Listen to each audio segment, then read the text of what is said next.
கோவை அரசு கல்லூரி மாணவர்கள் அரசு மருத்துவமனையை முற்றுகையிட்டு போராட்டம் நடத்துவதால் பரபரப்பு ஏற்பட்டது. கூடுதல் விவரங்களை செய்தியாளர் கார்த்தி வழங்கி கேட்கலாம். கார்த்தி, வணக்கம். மாணவர்களின் குற்றச்சாட்டு என்ன? தற்போது என்ன நடவடிக்கை மேற்கொள்ளப்பட்டிருக்கிறது? மருத்துவமனை நிர்வாகம் என்ன விளக்கம் அளித்திருக்கிறது?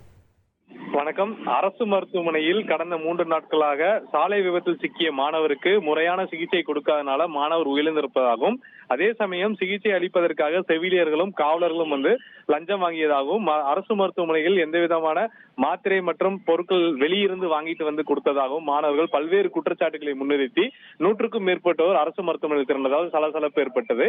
இதனைத் தொடர்ந்து பந்தயசாலை போலீசார் உடனடியாக அங்கு மாணவர் தரப்பிலும் சரி, பெற்றோர்கள் தரப்பிலும் சரி தற்போது பேச்சுவார்த்தை நடத்தி வருகிறார்கள். திருநெல்வேலியைச் சேர்ந்த அரசு கலைக்கல்லூரியில் படிக்கக்கூடிய 3ஆம் ஆண்டு படிக்கக்கூடிய வசந்த் என்ற மாணவர் கடந்த 8ஆம் தேதி சாலை விபத்தில் சிக்கியிருக்காரு.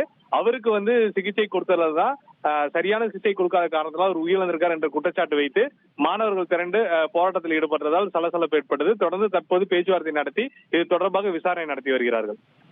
உங்களுடைய தகவல்களுக்கு நன்றி கார்த்திக். உங்கள் தந்திவன் தொலைக்காட்சியில் தெனாலிராமன் தினமும் மாலை 6 மணிக்கு காண தவறாதீர்கள்.